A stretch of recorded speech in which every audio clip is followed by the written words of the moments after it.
yo tengo es que no todo el grupo confirma, y no necesariamente por un problema de horario, hay muchas actividades ahí de por medio.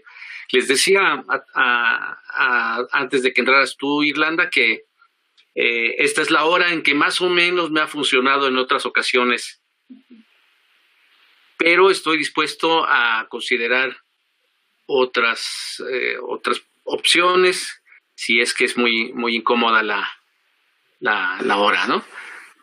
Bueno, por lo pronto, Carlos, para poner un PowerPoint es en compartir pantalla, ¿verdad? Ajá, bueno. Bueno, antes que nada, muchas gracias, me da mucho gusto. Yo, este tema de las políticas públicas es difícil para mí porque yo no tengo la formación de un politólogo, o de un especialista o de un administrador público, que su tema es pero yo creo que hay muy pocas reflexiones de la política cultural en términos de política pública. Eso es lo que a mí me interesa, cuando menos plantearles en este curso, plantear algunas de las condiciones para poder hacer de las políticas públicas de cultura, y al mismo tiempo pues dar pasos hacia los temas de la elaboración y los temas de la evaluación de las políticas públicas. Entonces vamos a hacer algunos ejercicios aquí de esto. Que es un material que yo originalmente elaboré solo y luego le pedí ayuda a yo por 4 años, y él tiene bastantes menos que yo, que conocí en la Escuela de Administración Pública del Distrito Federal. Su nombre es Fernando Cortés. Él está haciendo un doctorado en sociología política, y cuando lo conocí hace 5 o 6 años, me pareció una persona brillante, ¿no? Con él, el material original que yo elaboré, él me ayudó a revisarlo, y él, por eso tiene el nombre de los dos, ¿no? De Fernando Cortés y el mío, ¿no? Él me ha ayudado mucho a pensar estos temas, pero aún hay que seguir haciéndolo. Entonces, vamos a tratar de atajar algunos problemas. Yo les propongo vernos, si les parece bien, ¿no?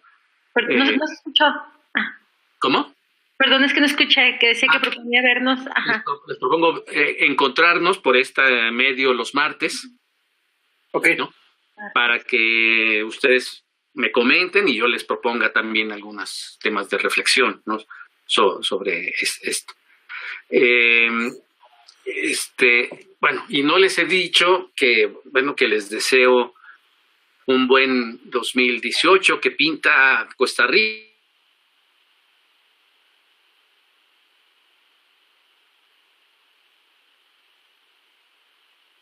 Cuando menos este programa, que ya lo terminarán con estos 2 cursos optativos y la elaboración de su proyecto, pues cuando menos sea satisfactorio, y que encuentren a lo largo de este año electoral, año donde no sabemos las variables económicas cómo vayan a estar, porque está la situación mexicana y la internacional un poco, que encuentren cuando menos un camino para poder desarrollarse personalmente, y que sus proyectos familiares, individuales, pues logren este año de 2018.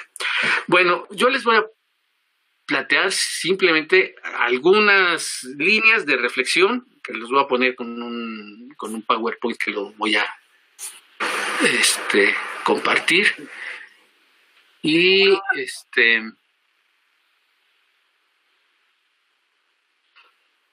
¿cómo se hace? ¿Me voy al PowerPoint o cómo le hago, Carlos? Ya está. Ahí está. Aquí está. Entonces, ahora, ¿no se ve? Sí, ya lo vemos. Sí. Ya ven el PowerPoint. Okay. Sí, gracias. Bueno. Pues les voy a plantear solo 3 ideas en este. La primera es esta, ¿no? Que recordemos los varios sentidos que en español asume el término política. Yo, de hecho, ahí les pongo una cita de este señor Tirso Irure, ¿no? Sí. Que encontré en un artículo en el diario El País hace unos años y que me parece pues muy, muy clara sobre los varios sentidos que en español asume el término y que, a diferencia del inglés, ¿no? Que se diferencia, que tiene 3 conceptos, 3 términos diferentes, en castellano solamente es uno, ¿no? Es política, así en general. Les pido que recuerden, este mismo texto está ahí en el material que ya está en la plataforma, que en inglés existe este término polity, ¿no? Que serían estas, dice Irure, ¿no? Serían estas actividades humanas que tienen que ver con el gobierno, con las diferentes formas de gobierno y con el concepto de Estado, ¿no? Distinto a politics, que sería propiamente la profesión de la política, ¿no? La política en el sentido profesional, ¿no? O de hablar de política, ¿no? Los politics son los políticos. Y este tercer concepto, que es el que a mí me interesa a lo largo del curso, que es el de policy, y que tiene un significado más próximo a plan de acción, a programa político, a principios para la gestión de algo concreto, dice Iruri, ¿no? Se trata de gestionar políticas públicas a través de programas específicos en beneficio de un conjunto de la población, de sectores sociales concretos, ¿no? Y esta última acepción, continúa Irure, permite utilizar adjetivos que califican al sustantivo principal, que son los casos de una política económica, una política pública para la justicia, etcétera, ¿no? Son estos 3 conceptos que son interesantes, porque en inglés se diferencia muy fácilmente, de tal manera que no tienen que hacer lo que nosotros hacemos en español cuando se está hablando en inglés. Ustedes entran a un concepto en un libro sobre estos temas de políticas públicas en inglés y ven el concepto, el término policy, ¿no? Y saben que son políticas públicas. No se utiliza esta adjetivación, ¿no? De pública en inglés, porque el solo concepto policy ya indica, ¿no? Política pública, ¿no? Distinto a politics o a polity, ¿no? Este es un concepto distinto. Nosotros tenemos que hacer la adjetivación, ¿no? Y hablar de política pública para distinguirlo de la política. Podría ser, yo en otros lugares he dicho, podríamos hablar en términos de política con mayúscula para referirnos a politics, ¿no? La política en general, ¿no? O a polity, y política con minúscula para referirnos a policy, ¿no? Que ya serían propiamente las acciones de gobierno. Pero en español tenemos que hacer esta adjetivación de política pública que resulta un poco rara, sobre todo para quienes provienen de la filosofía o de la sociología política o de la antropología, adjetivar la política como política pública. Yo hace unos años, cuando hubo un giro en la política universitaria de la Subsecretaría de Educación Superior, y empezaron a hablarse de la política pública universitaria, nos dieron a todos los profesores en diversos momentos charlas sobre la política pública universitaria. Y un compañero mío, muy arisco, muy poco dispuesto en ese momento a pensar el tema, decía que era una tontería el concepto de política pública, porque la política por definición es pública, ¿no? La política en términos filosóficos o en términos antropológicos pues es ocuparse de asuntos que son comunes a todos, ¿no? Entonces la política, decía él, es pública por definición, y veía que era una tontería hablar de políticas públicas. Pero independientemente de lo que pensaba mi compañero de trabajo, veo que tenían razón aquellos que nos proponían discutir las políticas públicas, porque en castellano políticas públicas es un concepto técnico muy específico. Se refiere precisamente a las acciones, a los programas, ¿no? El mismo Irure, en ese texto que está citado ahí en el trabajo que tienen ustedes en la plataforma, dice, siguiendo a Subirats, dice, uno podría pensar, ¿no?, es lo que en un periódico encontramos en los editoriales o en los artículos de opinión. Y Politics es lo que en un periódico encontramos en las secciones dedicadas a las actividades parlamentarias o al debate parlamentario. En cambio, Policy sería lo que en un periódico, en una revista, pues ya propiamente se refiere a la política científica, a la política cultural, a la política fiscal, a, no sé, a lo que ustedes, la política deportiva, la política ambiental, etcétera. Ya serían las acciones de gobierno, ¿no? Entonces, estamos hablando en este curso, estamos hablando ya no de políticas públicas así en general, estamos hablando de políticas públicas de cultura.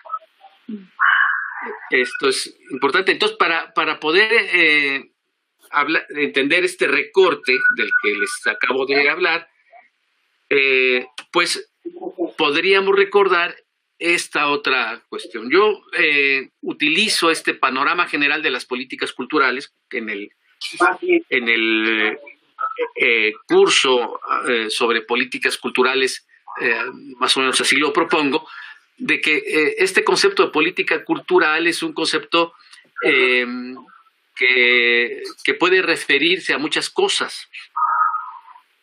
Entonces, y también pongo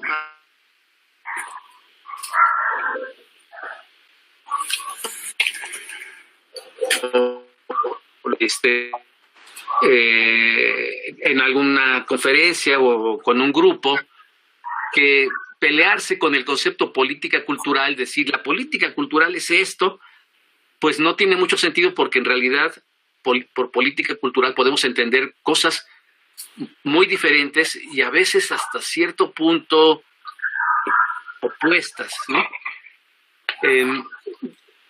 Aquí les pongo yo en este cuadro pues diversas concepciones de las políticas públicas, las que yo les propuse en ese módulo sobre las políticas culturales, pero no las políticas públicas,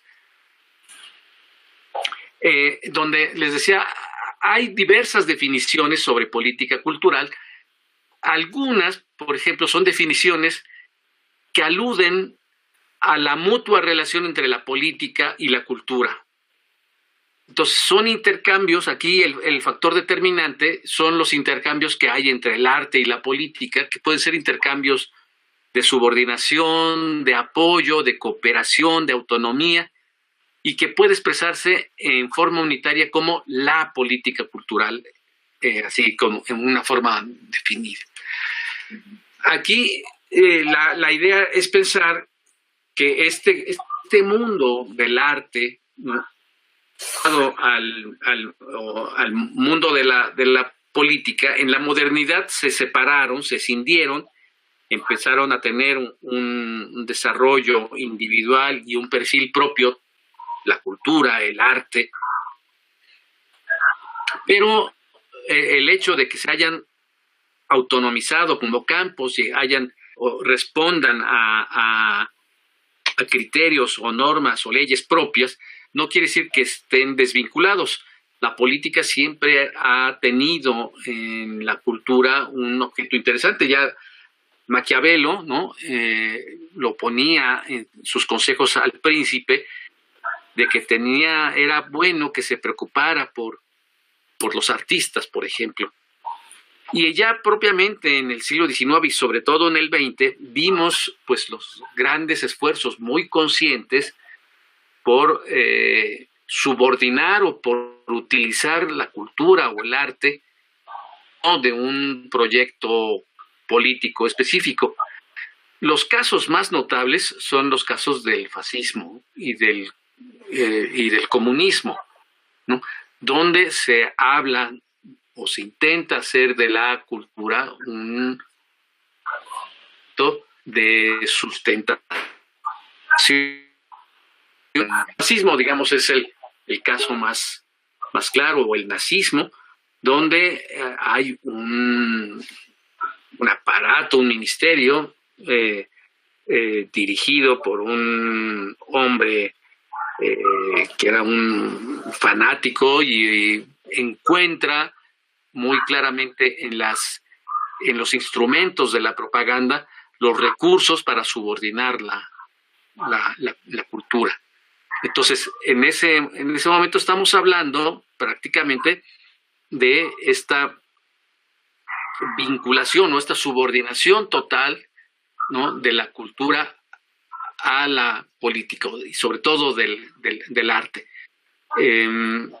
Los artistas inmediatamente se dieron cuenta de lo que venía, muchos artistas, y tenemos la fuga de gran cantidad de intelectuales y artistas del mundo alemán desde el mismo momento en que se instala el régimen nacionalsocialista, pero también muchos se quedaron sobre contemplando, digamos, esa transformación de la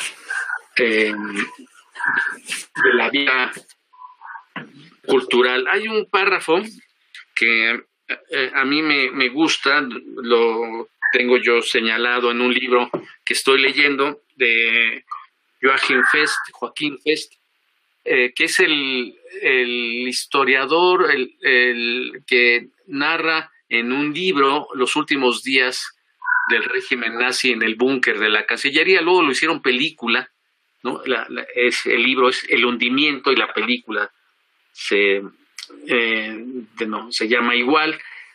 Y hay un parrafito, cuando él tenía 10 años, él publica sus memorias y más o menos dice alrededor de 1936, dice: no solo se le aclamaba en nuestro país, se refiere a Hitler, sino también en el extranjero, lo que quizá resultó más desolador.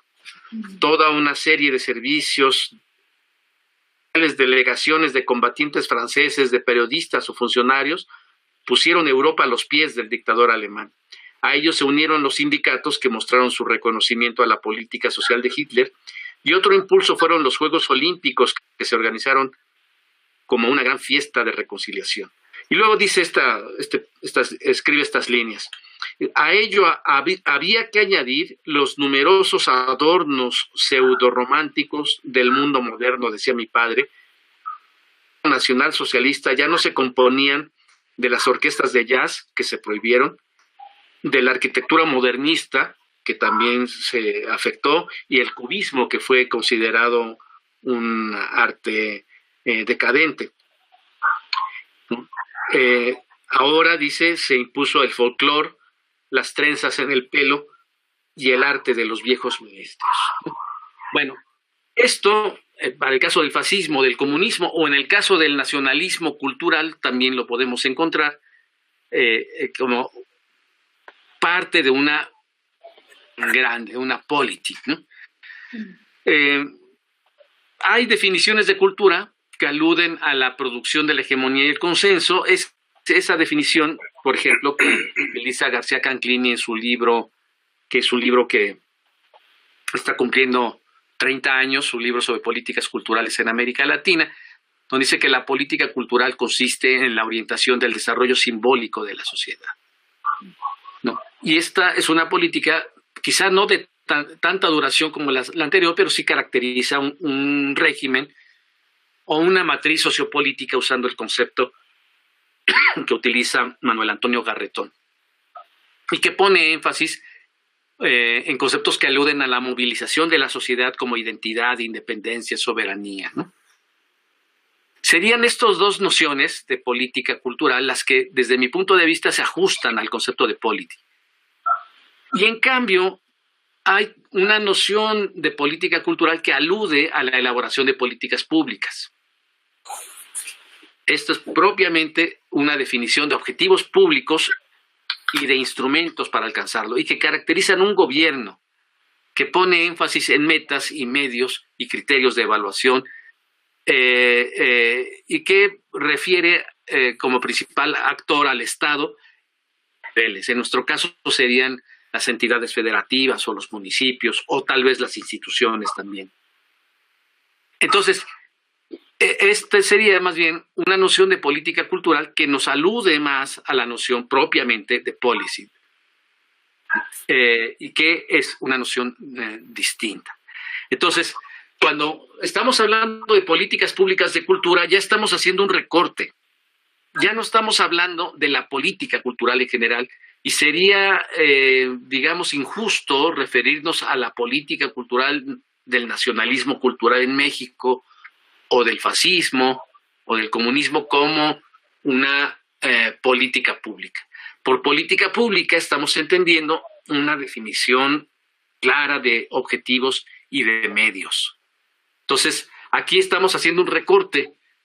Propiamente la UNESCO empezó a trabajar esta noción de política pública de cultura 60 y supuso una importante reducción en cuanto al alcance del concepto.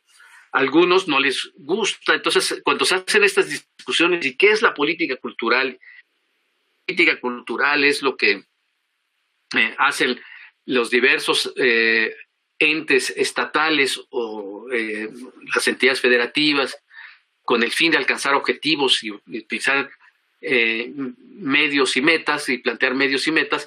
Dice, no, la política cultural supone algo más, supone un espíritu, supone la identidad, etcétera. Y sí, claro que sí, sí la pensamos a la manera, digamos, de polity, ¿no? La pensamos. No quiere decir que las polity y policy no estén relacionadas, pero digamos, son niveles específicos de relación. Y por último, la tercera idea que yo les quería, estas diversas definiciones de política pública.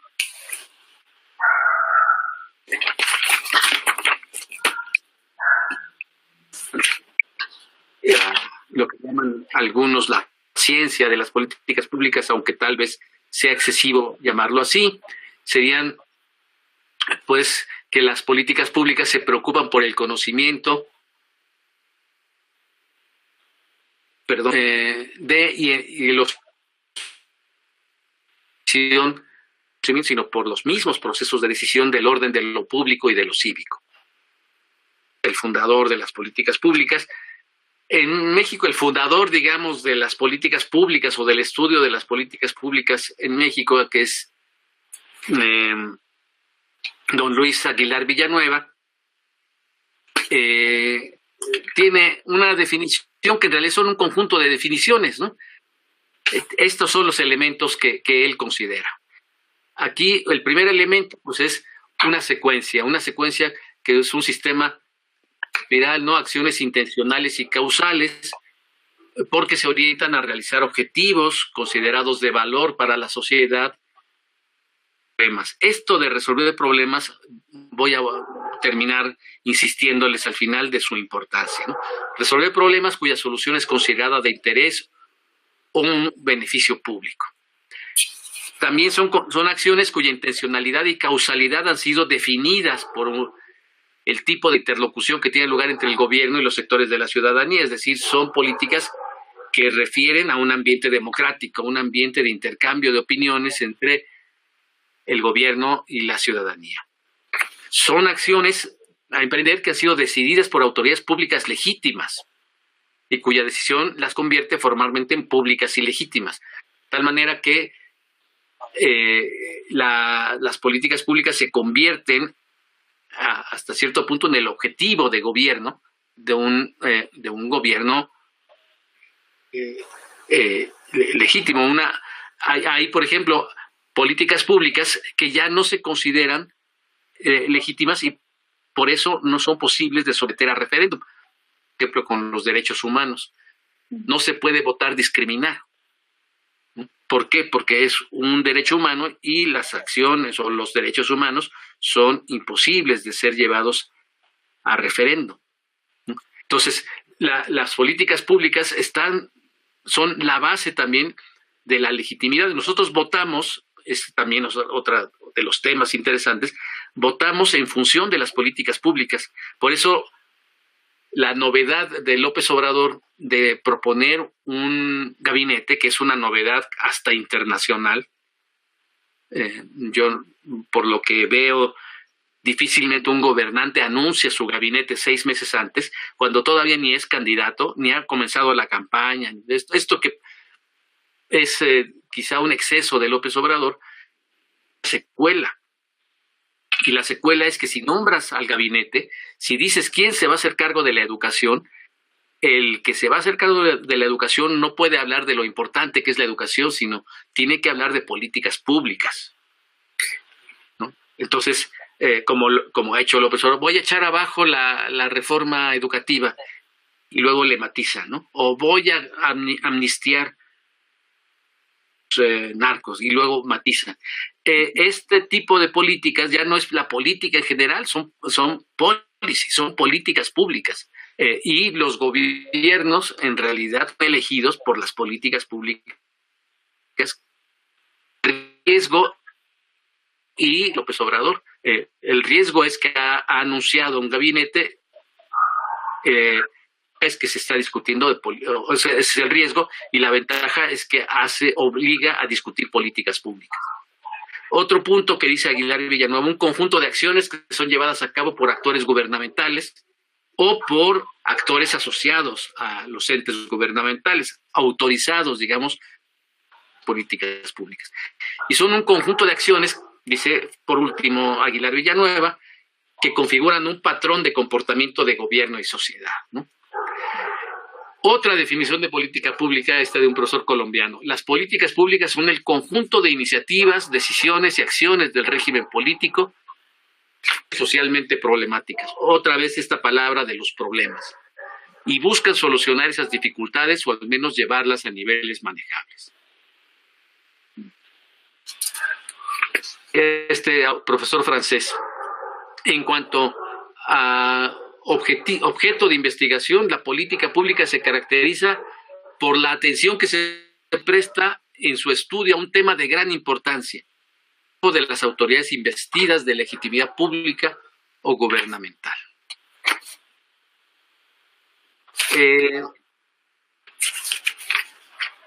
Pongo estas tres ideas. Uno, recordar estos diversos conceptos que pueden, ¿cómo vuelvo aquí ya? Estos diversos sentidos que tiene el concepto de política en inglés y en castellano. El segundo es que este concepto de política pública, cuando se refiere propiamente a la cultura, se refiere a un sentido específico de política cultural, ¿no? Que son las acciones de gobierno definidas en términos medios y que suponen, ¿no?, una actividad de un régimen, de un momento determinado. Las políticas públicas tienen un fin y un término, como el Plan Nacional de Desarrollo. Plan Nacional de Desarrollo, este gobierno, este sexenio, terminará el 30 de noviembre de este año del 18.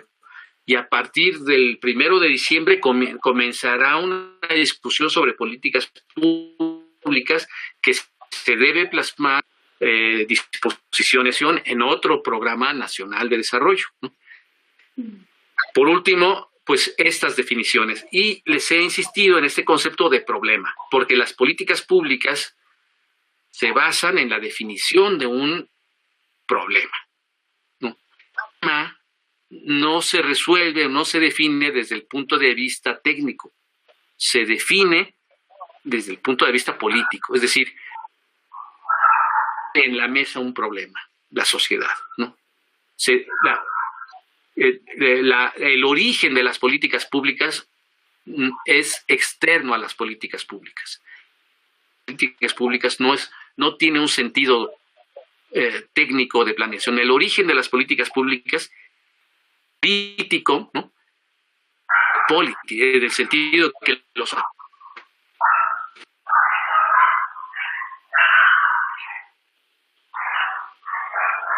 no se oye.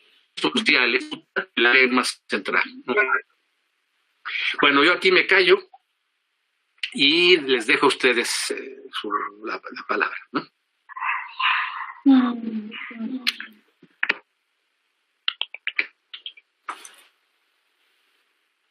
Bueno, a mí me parece un tema muy importante. De hecho, me dio tiempo de leer el primer texto de qué son las políticas públicas.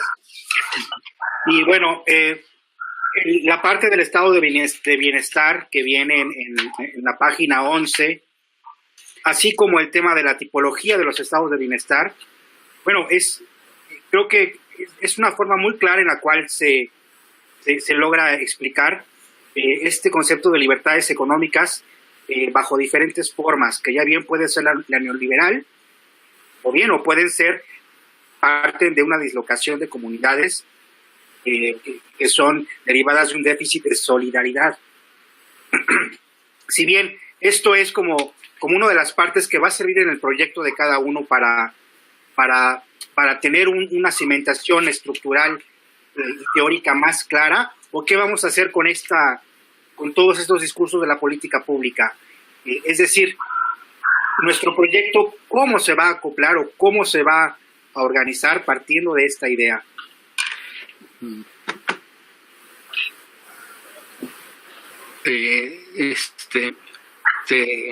Has planteado un tema interesante, sobre todo porque este asunto del estado de bienestar se conecta con la definición general de las políticas públicas. ¿Cuál es el objetivo de las políticas públicas? Resolver un problema, una necesidad social. Y esto avanza, digamos, a la constitución del estado de bienestar, que marca una redefinición del estado moderno. Digamos, el estado que surge, el estado moderno de hace 300 años, tenía básicamente dos tareas, ¿no? Una, la soberanía. De hecho, el estado surge con la misma constitución de la nación, y la nación tiene en el concepto de soberanía un sentido muy específico, una soberanía tanto sobre un territorio como sobre una población. Otro sentido que tuvo el Estado moderno en sus orígenes era organizar pues, la economía, los intercambios económicos, y fue dando pasos poco a poco. En principio eran los intercambios externos y después era la misma organización de la producción.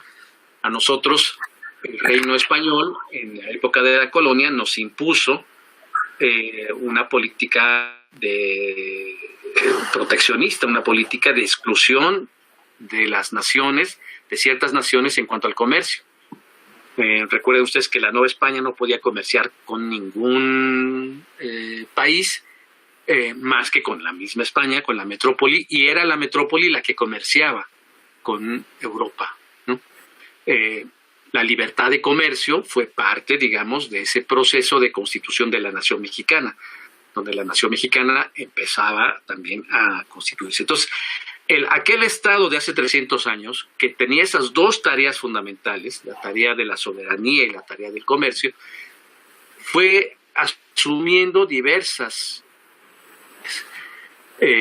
Poco a poco, esas tareas fueron desarrollándose sobre su propia población, sobre sus propios ciudadanos, garantizando en ellos los ideales de la Revolución Francesa o de la Revolución Americana, que son los de la libertad individual, y a lo largo del siglo XIX, sobre todo a fines del siglo XIX, surge lo que se llama el bienestar, el estado de bienestar. Surge en Alemania, precisamente en un gobierno de derecha, en el gobierno de Bismarck, los primeros medidas que garantizaban el bienestar de la clase obrera, del desempleo y después el seguro médico. Y a lo largo del siglo XX lo que hemos visto es crecer los diversos ámbitos del bienestar.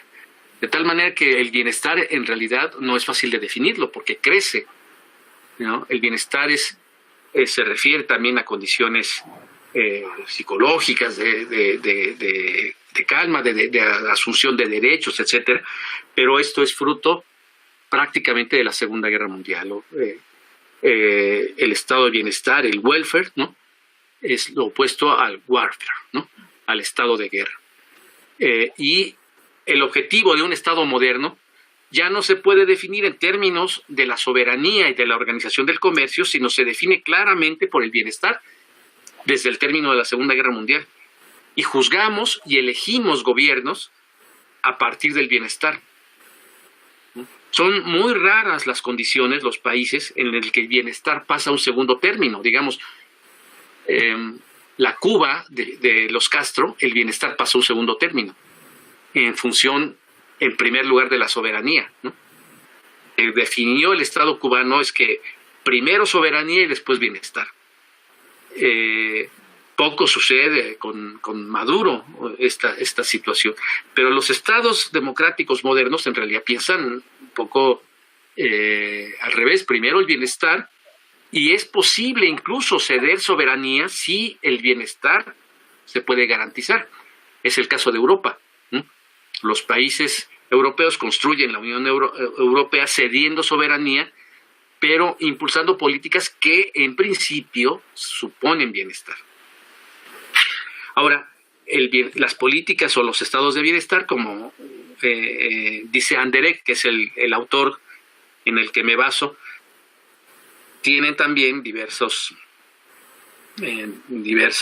tensiones, que son las mismas tensiones de los ideales de la Revolución Francesa, ¿no? Libertad, ¿no? Igualdad y solidaridad, ¿no? Entonces dice, los países anglosajones ponen el énfasis en la libertad, ¿no? Ponen el énfasis que Trump echa abajo la reforma de Obama, ¿no? En términos de salud. Lo echa abajo asumiendo, ¿no?, que el principal valor no es la solidaridad. El principal valor para esa sociedad, para la sociedad americana en el pensamiento de Trump, es la libertad, ¿no? Asumiéndola de una manera tan compleja, ¿no? Llenándola de una visión sobre la responsabilidad individual que dice ningún ciudadano puede ser tan irresponsable de no tener un seguro médico, ¿no? Acción de los ciudadanos y no es una obligación del Estado. Y entonces, bajo esa lógica de la responsabilidad individual, se tumba de nuevo seguro médico que había costado tanto trabajo hacer. Muy distinto a lo que sucede en Europa, ¿no?, donde el seguro médico y en general las medidas del bienestar son parte, digamos, de la política social, y muy diferente a lo que propiamente es la socialdemocracia, sobre todo la socialdemocracia desarrollada en el norte de Europa, en los países escandinavos, donde el principal valor es la solidaridad.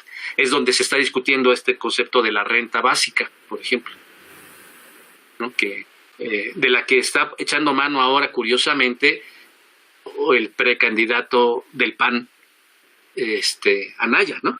Está hablando de una renta básica, de una renta mínima para cualquier ciudadano, independientemente que tenga trabajo o no tenga trabajo. En fin, esta situación está ahí. La dificultad, Alejandro, para pensar en una política cultural es bajo qué eje, libertad, igualdad, solidaridad la vamos a construir, o si es posible construir el equilibrio, ¿no?, que ese es uno de los temas fundamentales que podríamos nosotros pensar en la construcción o en el diseño de las políticas públicas en general y de las políticas públicas de cultura. Ok, muchas gracias. Bueno,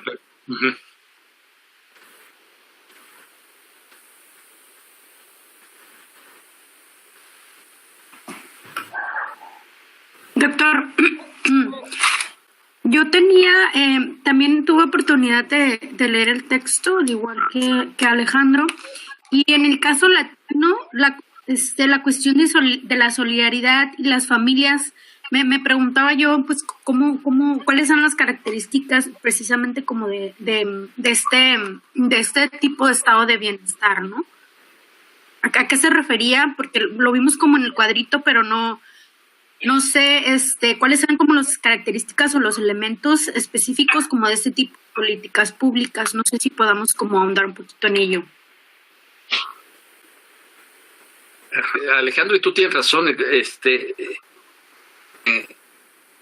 me han rebasado, digamos, lo que ya tenía dispuesto para esta tarde, pero está muy bien lo que tiene.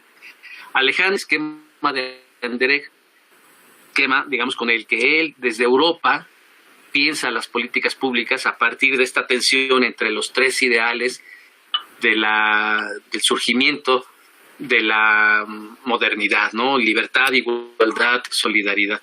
Y en el caso de América Latina resulta difícil pensar el estado de bienestar porque nosotros, sobre todo me imagino que ustedes ya a nivel de posgrado han tenido experiencias o por visitantes extranjeros o porque lo han probado visitando otros países lo que es el estado de bienestar y las deficiencias que tiene de bienestar en México, ¿no?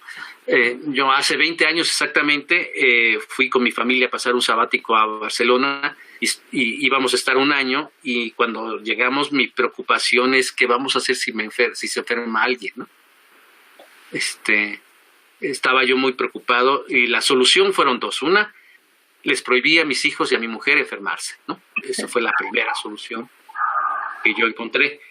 Y luego la segunda, que me puse a investigar con el director de la institución que me recibió, qué iba a pasar si cómo podía yo enfrentar estas situaciones de enfermedad. Y él dice, déjame pensar. Ya después de un tiempo, yo estaba en Barcelona, si tienes un problema de salud, si ocurre algo con tus hijos, lo único que tienes que hacer es ir a urgencias a un hospital español. Y ese hospital español está obligado a recibirte y atenderte. A que esté en territorio español, tiene ese derecho a ser atendido por la sanidad pública. Ahora hay un conflicto con los inmigrantes. Hace 20 años era un derecho de cualquier persona que estuviera en territorio español ser atendido en ese lugar sin obligación económica. Yo me puse a pensar qué pasaba en México, ¿no? Y si alguien tiene una necesidad, empiezan ahí los problemas de todo tipo, ¿no? ¿Es derechohabiente o no eres derechohabiente? Es un sistema de bienestar el que nosotros tenemos que está estructurado para los que están integrados y para los que están excluidos, ¿no?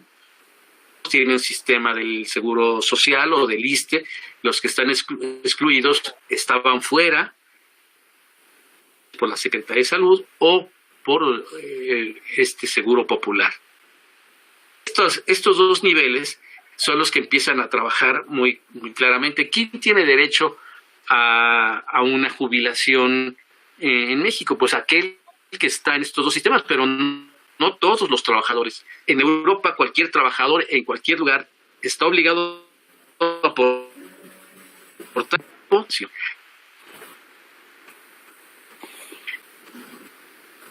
donde parte de la integrada y otra parte de la población está excluida, es lo que caracteriza el estado de bienestar en América Latina de los dos países más grandes de la región, que son Brasil y México. Son dos sistemas donde hay bienestar, digamos, para un sector de la población y una inmensa mayoría excluida de ese sistema de bienestar, ¿no? En el cono sur, Argentina,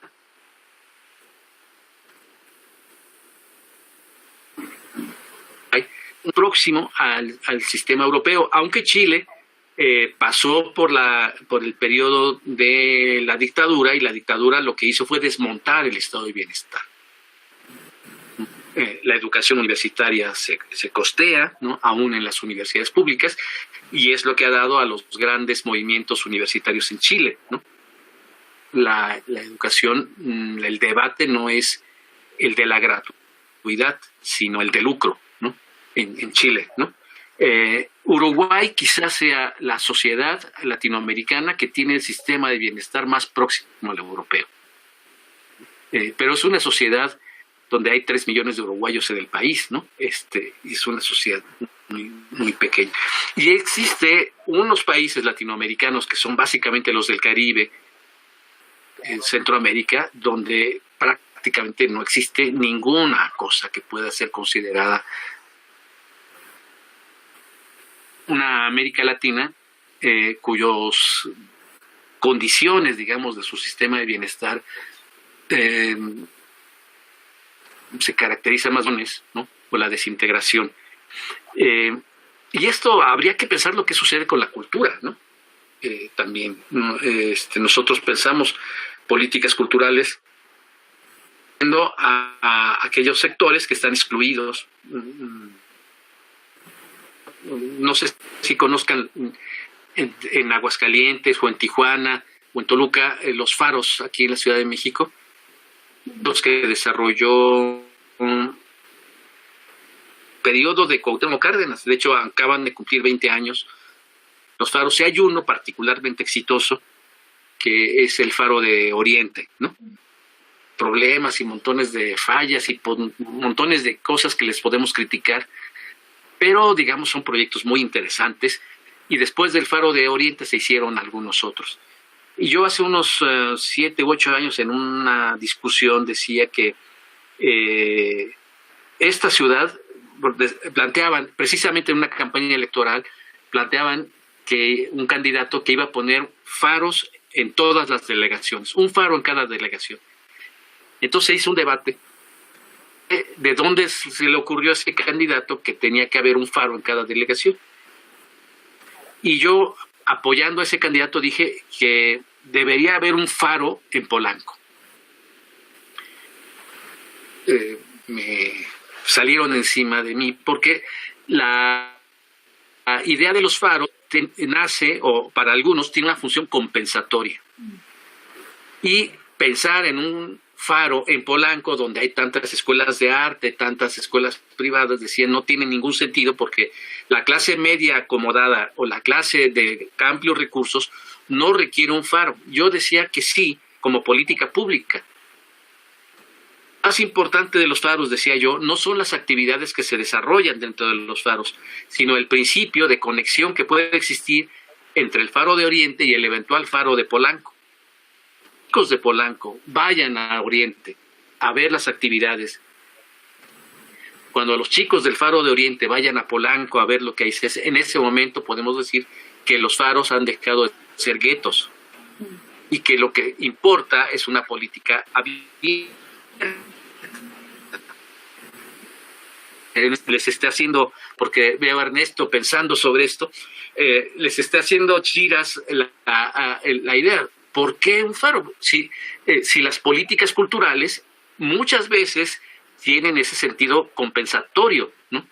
Entonces, de nuevo estamos en el tira y afloja de nuestro estado de bienestar, que es un estado de bienestar donde unos están integrados y otros están excluidos. Entonces parece ser que las políticas públicas tienden a ser políticas compensatorias, ¿no? En fin, estos son debates, ¿no? Aquí dejo, pero los dos, tanto Adriana como Alejandro, pusieron tendieron la cama para pensar en otras cosas, ¿no? Más allá de lo que yo les quería plantear al principio. Pero está muy bien, me da mucho gusto.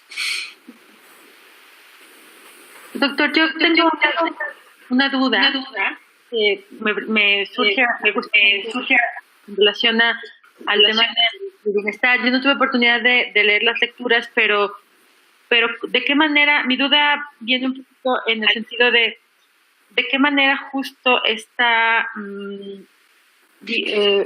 particularmente el tema de los derechos culturales, cómo está transformando también la concepción de las políticas culturales, en el sentido de, si bien en los términos de policy y de polity, obviamente, bueno, hay esto que nos explicaba muy claramente respecto a estas dos conceptualizaciones, pero de qué manera transforma o está transformando también, o si justamente el concepto de política cultural a partir propiamente de la, digamos, de la cultura como un derecho, no tanto desde la perspectiva del Estado.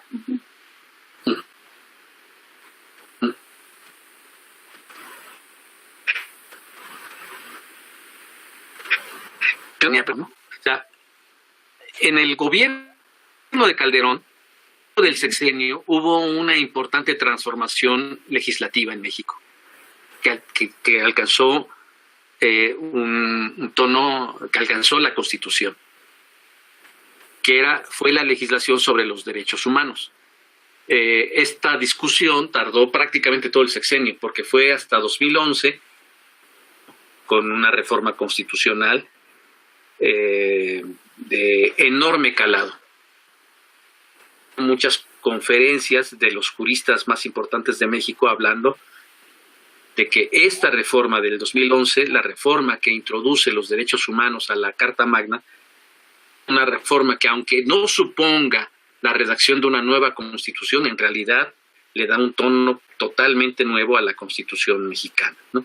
Y se habla de un nuevo constitucionalismo, se ha hablado de un nuevo constitucionalismo latinoamericano a partir de los 90, digamos, se expresaría con la reforma del 2011 sobre los derechos humanos. Este nuevo constitucionalismo tiene muchos rostros, tiene, desde mi punto de vista, dos muy importantes o tres muy importantes. El nuevo constitucionalismo,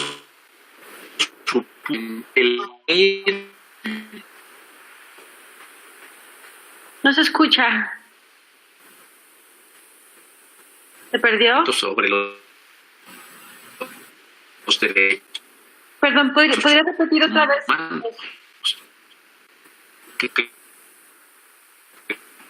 Está fallando la Los conexión. familiares. Ajá.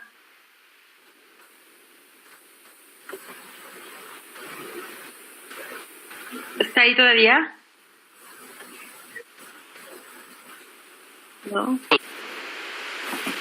Creo que sí, no se ha dado cuenta. Sí. ¿Doctor? Sí, es que se cortó la comunicación. Pero no sé por qué. Ajá.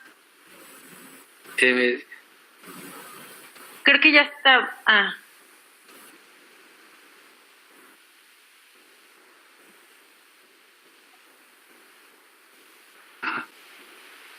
Ok. Bueno, a ver si esto mejora. Sí, de hecho se escucha mejor. Es que, Ya. bueno, hablabas sobre este nuevo constitucionalismo, Bueno. que tenía muchos rostros, pero ya ahí justamente en estos tres rostros a los que iba a hablar se cortó. Algunos teóricos del nuevo constitucionalismo dicen el nuevo constitucionalismo, que en América Latina comienza en los 90 o a fines de los 80, porque en casi toda América Latina se hacen nuevas constituciones en ese momento, supone, digamos,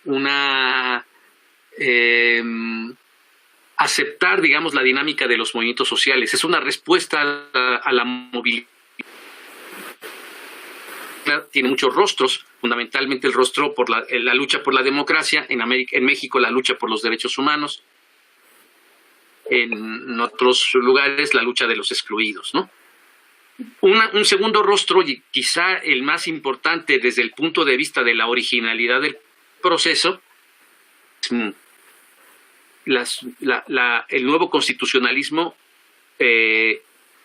acepta el pluralismo, incluso el pluralismo jurídico, algo que es incomprensible desde el punto de vista del constitucionalismo europeo. En Europa, un ciudadano tiene los mismos derechos que otro ciudadano, ¿no? Y no puede pedir ninguna particularidad. Ese es el caso extremo, digamos, del caso francés, ¿no? Donde no se puede pedir ninguna excepcionalidad a un ciudadano. Una chica que lleve velo en la escuela, está cometiendo una sanción y la escuela le puede pedir que se desprenda del velo, independientemente de que su religión, ¿no?, así se lo considere. Eso no sucede en el mundo anglosajón, por ejemplo, pero en el mundo francés, que nosotros heredamos el constitucionalismo francés y no el constitucionalismo americano, aunque se parecen, ahí nuestro constitucionalismo no acepta ningún tipo de pluralismo. Europa no está montada en el pluralismo. En cambio, en América sí. Entonces, aquí, por ejemplo, hay un sistema electoral distinto si hay una comunidad indígena, porque se puede trabajar a través de usos y costumbres. Esta particularidad no entra en las previsiones europeas. El pluralismo cultural, el pluralismo educativo, esta multiculturalidad es quizá el rostro más definitorio del nuevo constitucionalismo. Y el tercer rostro, pues, es los derechos humanos.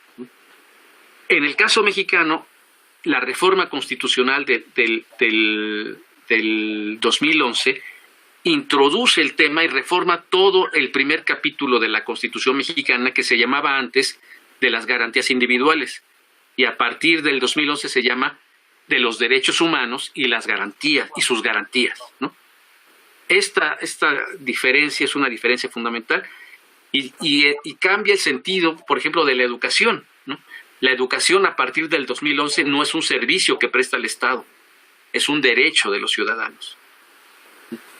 Y la cultura, ¿no?, empieza a pensarse de esa manera. La cultura no es un servicio que presta el Estado. La cultura es un derecho de los ciudadanos y esto afecta a las políticas públicas radicalmente, ¿no? Este es el giro, ¿no?, que hay aquí. Es un tema también interesante para lo que estamos hablando. Entonces, sí, han planteado Alejandro y tú tres temas. Alejandro se planteó primero el tema del estado de bienestar en general. Tú lo planteaste, el tema del estado de bienestar en América Latina, donde yo creo que la dialéctica fundamental que ve Anderek en Europa, que es la dialéctica entre libertad, igualdad y solidaridad. En América Latina la dialéctica es inclusión y exclusión, creo yo. Y el tercer punto son los derechos humanos, ¿no?, donde el Estado asume un rol nuevo, ya no presta servicios, satisface derechos. Esto cambia toda la dinámica. Perdón, y perdón que otra vez intervenga, yo nada más un poquito pensando desde donde estoy, que es provincia. No es provincia, hay que desechar esa palabra del diccionario. Está bien. Sí, no, es Aguascalientes, yo soy de Aguascalientes. Tú estás en Aguascalientes, perdón. Sí, la que preguntó derechos fui yo, Irlanda. Mi pregunta va en el sentido de justamente en cómo, desde la perspectiva de los estados, habrá incluso también esta necesidad de modificar las propias constituciones de los estados para incluir también dentro de las constituciones estatales la cultura como un derecho, ¿no?, atribuyéndolo también a la modificación de la constitución de la constitución del país, ¿no? ¿Será como una tarea pendiente también en el caso yo lo pienso desde la perspectiva de incluso de la labor que tendríamos que hacer nosotros, propiamente a través de este estudio de las políticas culturales, desde nuestros ámbitos de incidencia, que en este caso, en mi caso es Aguascalientes, de cómo modificar a partir justamente de la inclusión de la política del derecho cultural en la Constitución del Estado, que al mismo tiempo modifique también la política cultural que se ejecuta desde el gobierno, tanto del Ejecutivo como el Legislativo, ¿no? Bueno, es un tema, dejémoslo en reposo, pensémoslo tú y yo, y todos en general, y a lo largo de estas semanas tratemos de dar tú misma una respuesta, y todos, ¿no?, una respuesta. No sé si quien quiera. Buenas tardes. Yo nada más unos comentarios como para enriquecer de lo que escuchaba de la intervención de usted, doctor, sobre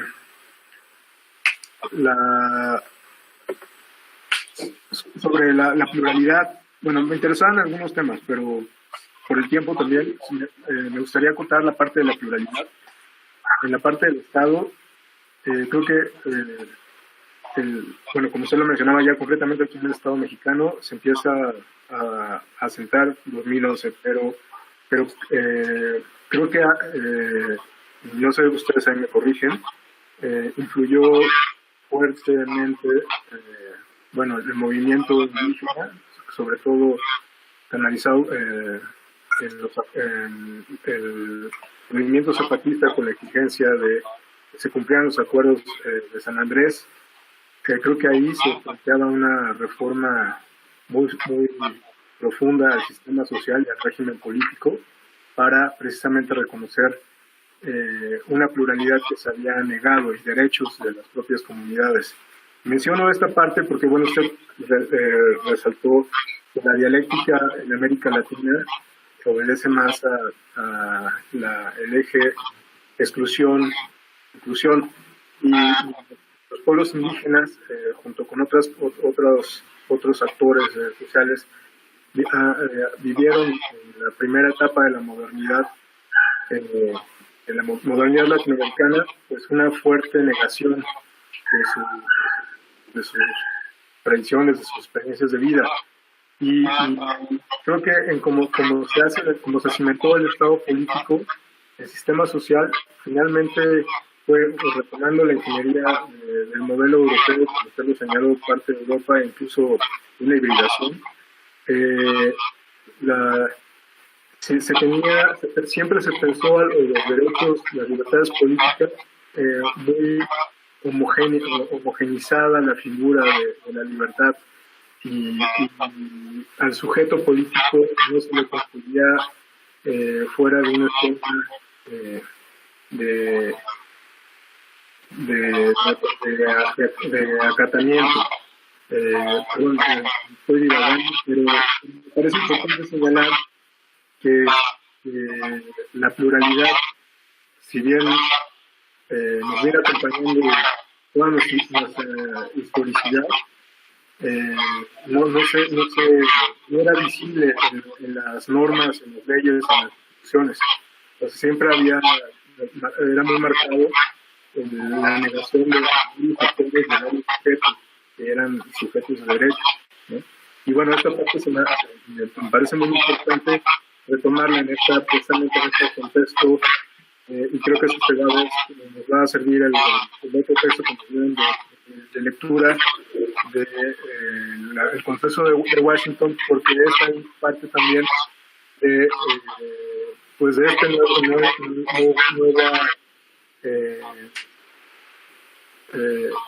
perdón, se me va la palabra, pero embestida o ataque contra un intento por equilibrar o por imaginar el bienestar social desde el Estado, de una política de Estado que incluya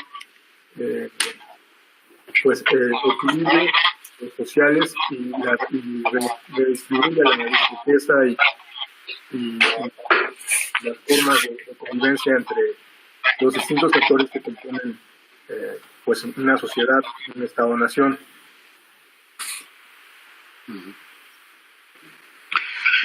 Destaco dos cosas en las que concuerdo ampliamente. Tú, la primera, dices, esto del pluralismo es la base de esa movilización social zapatista, sí.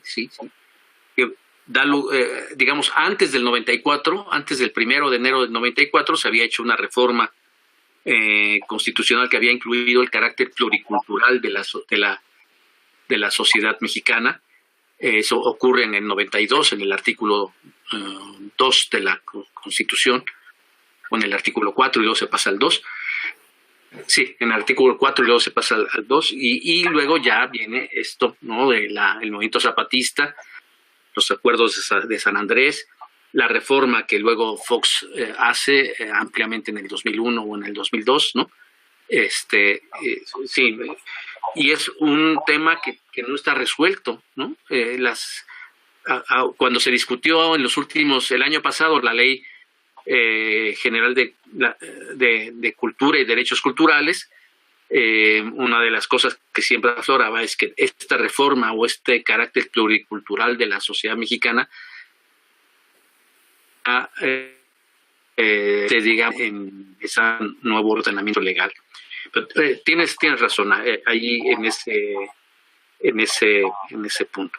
El otro tema me parece que también pienso que es un tema fundamental, esta cuestión sobre la exclusión.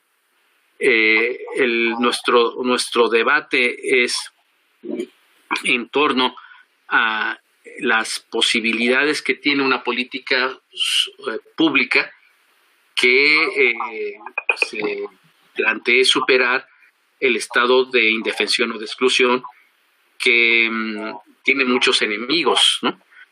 Cuando surge el debate sobre el neoliberalismo en los años 80, se decía que el neoliberalismo era una respuesta a una época, a la época del estado de bienestar posterior a la Segunda Guerra Mundial, defendido básicamente por la socialdemocracia europea, y que había llegado a agotarse en los años 80 por ser demasiado caro.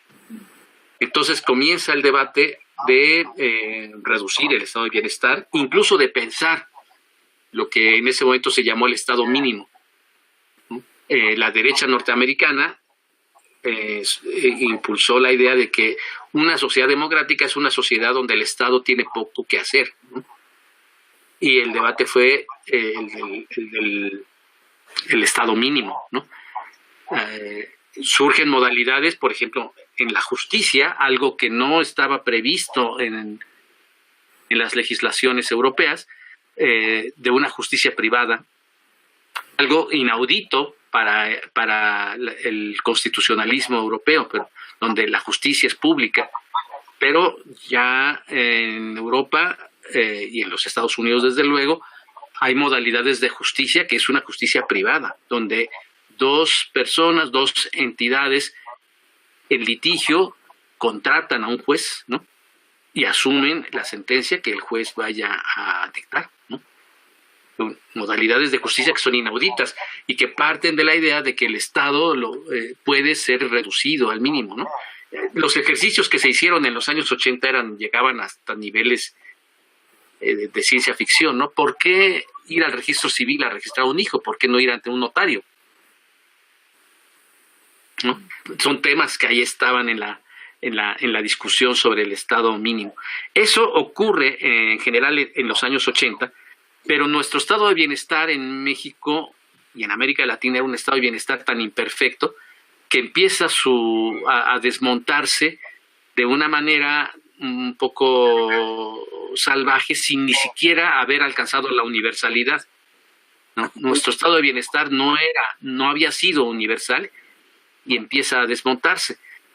El desmonte fue básicamente en torno a la calidad del estado de bienestar. Creo que todos hemos tenido algún pariente enfermo en un hospital público y somos los parientes los que resolvemos el aseo, las sábanas, pieza, y siempre apoyándonos en una especie de corrupción o chantaje al personal sanitario, ¿no? Todos aquellos que hemos tenido algún pariente enfermo en un hospital público, vamos con las enfermeras de turno, con unos chocolates, y le regalamos un pequeño presente, la tenemos presente, diciendo que cuide a nuestro familiar, porque el estado de bienestar, todo lo que esto supone es muy deficiente. Entonces, nuestro estado de bienestar fue desmontado sin haber alcanzado la universalidad. Este es nuestro gran problema, ¿no? Que comenzamos con el crecimiento del neoliberalismo y luego avanzamos hacia el consenso de Washington, y el consenso de Washington es decir, ya no vamos a invertir en desarrollo, ¿no? Vamos a invertir en la reforma del Estado. Porque toda inversión... Sí, dime. Sí, no, de acuerdo, y eso nada más, es que cuando ellos argumentan en el consenso de Washington, vamos a redefinir al Estado, es una reingeniería del Estado, pero ahí es un plan con maña, ¿no? O sea, bueno, o sea, estoy pensando en los documentales, incluso están en Netflix, el de Requiem por un sueño, donde es sueño americano, perdón, Requiem del sueño americano, con Chomsky, y ahí nos vuelven a hacer un rastreo de dónde estas políticas que se han y estos discursos que se han armado, lo que buscaban más bien era posicionar una nueva orientación bajo los planteamientos del neoliberalismo, y eliminando cualquier idea, bueno, ahora todo lo que apunta al bienestar social se le tacha de populismo de izquierda o populismo, ¿no? Uh-huh. Pero en el fondo es un ataque del neoconservadurismo y de las derechas hacia cualquier posición que pueda o que trate de construir equilibrios, y que trate de buscar una ruta diferente a la que se ha posicionado desde los organismos internacionales como el Fondo Monetario Internacional, y claro, con la anuencia de Estados Unidos. No me quiero ver aquí tampoco muy esquematizador ni reduccionista, pero me parece que detrás de ese ataque con el consenso de Washington, lo que nos están diciendo es que solo hay esta ruta y pues más bien tienen que trabajar sobre esto que estamos planteando. Sí, bueno, son todos estos matices, pero está bien que lo propongas. Estoy de acuerdo con tu tesis general de que el consenso de Washington, al decir no invierto en desarrollo, invierto en la reforma del Estado, tenía un proyecto de cómo debiera ser este Estado, ¿no?, que abonaba al campo del neoliberalismo. Pero, en fin, hay un tema ahí a discutir. Se ha pasado hora y media casi como agua, ¿eh? Yo estoy muy satisfecho por las preguntas y las intervenciones, pero no sé si llegaremos, digamos, a las 8 para no irnos muy tarde. No sé, algún comentario, alguna cosa adicional. Aquí levanta la mano Viri. Adelante, Viri.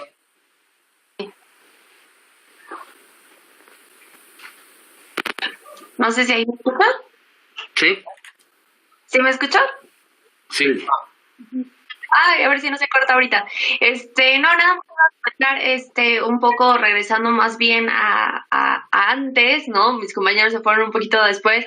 Yo de repente pensé en cosas como la política, lo político y las diferencias que había.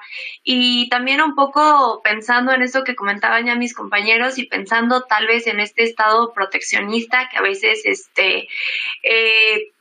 todos queremos que de repente como que el Estado resuelva estas partes, entonces resulta a veces demasiado complicado llevar como a resolución toda esa parte de las políticas públicas que a veces es como...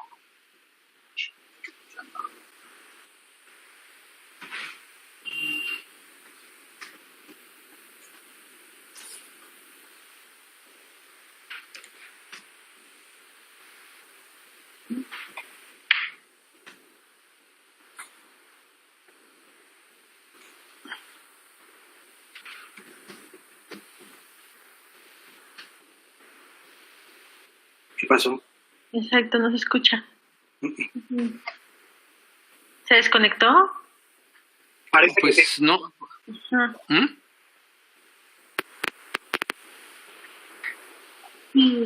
Sí.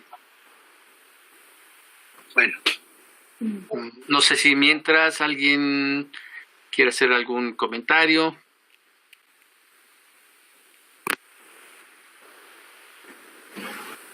Ixel. nos escuchaba, Ichel. Ah, ya. Bueno. Okay. Sí, ahí Ixchel saluda, pero no te expresas. No, bueno, no sé si ahí me escuchen. Que aparte estoy un poco... Sí. Uh-huh. Ajá. Okay. Sí. Buenas tardes a todos. Joel. Sí, hola. Bueno, me quedé pensando un poquito en la cuestión, ahorita que platicaban en torno a cómo la cultura deja de ser un servicio y pasa a ser como un derecho, pero me quedé pensando en precisamente en los planes nacionales de desarrollo. En el Plan Nacional de Desarrollo del sexenio pasado, y todavía en no estoy muy cierto, la cultura es observada como un servicio. Entonces, pregunta va en relación a eso. ¿Acaso las políticas culturales tendrían una temporalidad o pueden ser finitas o de qué manera se podrían abordar unas políticas públicas en materia cultural, siendo que el Estado mexicano a lo largo de bastante tiempo ha carecido de una política de Estado, ¿no? Entendiendo esta política de Estado como una serie de eventos para lograr un objetivo determinado, ¿no? Y me parece que en ese sentido creo que el Estado mexicano sí carece primero de una política de Estado y entonces estos servicios o esta forma de ver a la cultura como un servicio me parece que sí cuarta la posibilidad de serlo.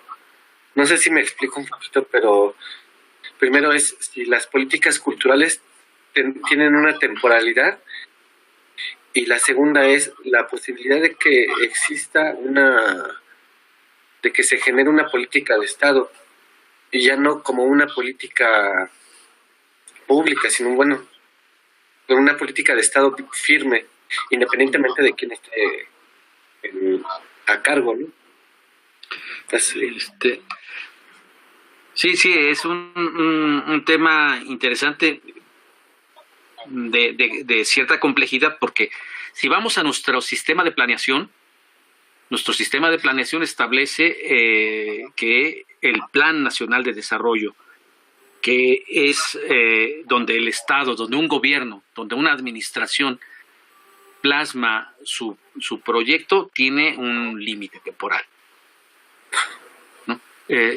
Tiene un sentido, me parece lógico, porque si cambia una administración, la nueva administración deberá establecer en su proyecto de campaña, como ya elegido gobierno, pues una serie de metas que deberá satisfacer, deberá cumplir ahí. Y los planes de desarrollo tienen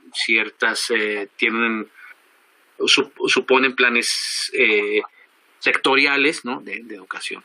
En ese sentido, según nuestra ley de planeación, las políticas que se derivan de los planes de desarrollo, pues son temporales. Ahora, obviamente que hay criterios, sobre todo establecidos en nuestros ordenamientos jurídicos, que marcan lo que pudiera ser una política de Estado, ¿no? Uh-huh. La Constitución define, por ejemplo, los fines de la educación, ¿no? Existen las leyes que reglamentan los ordenamientos legales, de tal manera que podemos pensar que hay unas políticas que son transeccionales. En el caso de la educación, se ampliamente que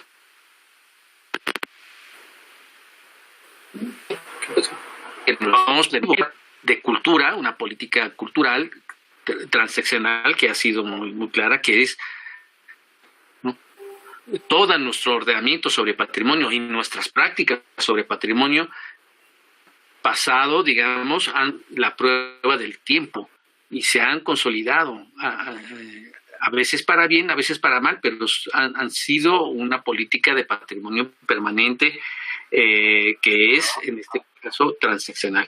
Entonces, lo que tú dices, Joel, es cierto, o sea, tu preocupación es cierta porque dices, una política pública, un fin temporal, una gran precariedad en términos del logro de políticas públicas, además de lo que se dice del plan, de los planes de desarrollo, fundamento en la normatividad. Ciertas de se combina esto y policy, ¿no? Sin duda, nuestra política de patrimonio es una política un largo aliento y que creciendo la última reforma sobre el patrimonio, nuestra política de patrimonio, pues la definió claramente como una actividad, como una responsabilidad federal. Esto, por ejemplo, marcó claramente el límite al que podía llegar la discusión sobre la Ley General de Cultura y Derechos Culturales. En ninguna ley de cultura tocar el carácter federal del patrimonio y de las leyes que rigen, que son precisamente la ley de monumentos, ¿no? Ese tema estaba vedado para una discusión sobre nuestra política, porque el patrimonio fue definido a una actividad. De hecho, el artículo más reformado de la Constitución es el artículo 72, me parece, el que define las responsabilidades, hasta dónde puede legislar el Congreso, ¿no? O sea, lo que es materia de atribución federal. Prácticamente toda reforma toca ese artículo, por eso es un artículo tan largo, tan lleno de añadidos. Y en ese artículo se establece que el patrimonio es una cuestión federal. Puede ser que sea insatisfactorio o puede ser que otros digan qué bueno que es una responsabilidad federal.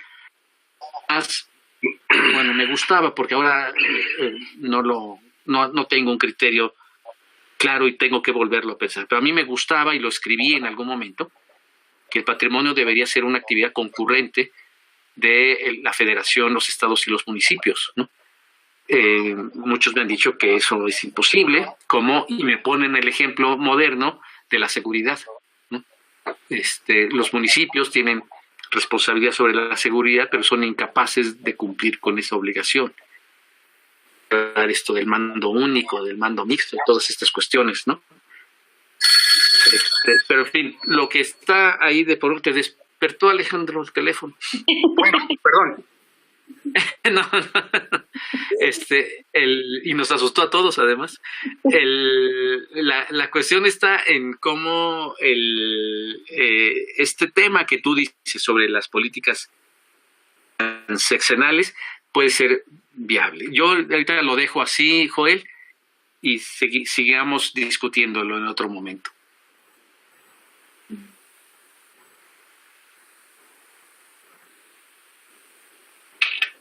Bueno,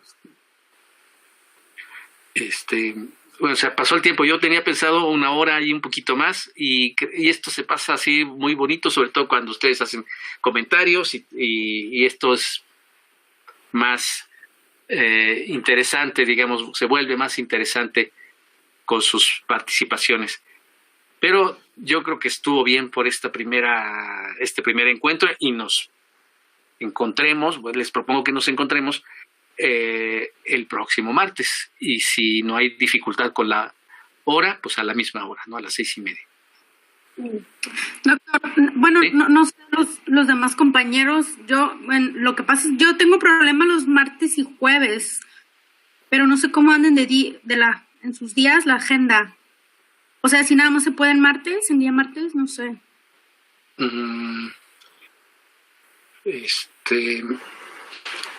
Yo, a ver, el día 14, ¿en qué cae el día 14? domingo, Que yo el miércoles 17 creo, tengo un compromiso. Entonces por eso ahí me agarré. Normalmente los miércoles me han aparecido compromisos. Ok. El miércoles no puedo. Yo podría en lunes. No. ¿Cuál es? Igual faltó, digamos, a la siguiente sesión, pero a lo mejor sí habría manera después que no todos fueran en martes, no sé. No, es que lo mejor es tener un día fijo. Bueno. Ya, para que ustedes también puedan organizar su tiempo, ¿no? Si no hubiera dificultad, aquí les puedo proponer que sea en lunes, porque el viernes es un pésimo día, ya he tenido experiencia, y ustedes son los primeros que se van de parranda el viernes, si no es que desde el jueves, ¿no? Ya están, porque el jueves ya ven que es viernes chiquito, ¿no? Entonces, Pues a mí se me facilitaría mucho si fuese el lunes, pero no sé el resto de los compañeros. Digo, también estoy de que todos puedan, ¿no? Obviamente, la mayoría que pueda. Pues lo podemos resolver rápidamente. Si alguien no puede el lunes, que lo diga ahora y lo... Yo no puedo el lunes. Los días lunes no podría. Entonces hay empate ahí. Sí. Yo los días que podría son martes y jueves. Sí, a mí no me gustan los lunes, pero porque me dice un amigo que la mayoría de los infartos no se reparten aleatoriamente a lo largo de la semana, sino que hay más infartos los lunes. Y dicen, de ahí la sabiduría de los albañiles, dicen, ¿no? Que descansan los lunes para... Entonces, como que el lunes siempre es el arranque de la semana y es más difícil todo, ¿no? Por eso el martes... Bueno, entonces, igual lo dejamos así y en las sesiones que los pueda acompañar, pues espero poder estar las más que puedan, ¿no? Bueno, lo que pasa es que vamos dejándolo así. ¿Sí? ¿Alguien más? Clase martes y jueves, entonces. Ajá. Bueno, pues ahora sí que está un poco difícil resolver esto. Vamos a dejarlo los martes porque no hay... Sí, muy bien. Gracias. Bueno, pues muchas gracias por su compañía y nos vemos entonces el próximo martes. Que estén bien, buenas noches. Adiós. Carlos es el facilitador de todo esto. Muchas gracias, Carlos. Gracias, Carlos. Gracias, Carlos. Para el día martes, sí, 6:30, sí.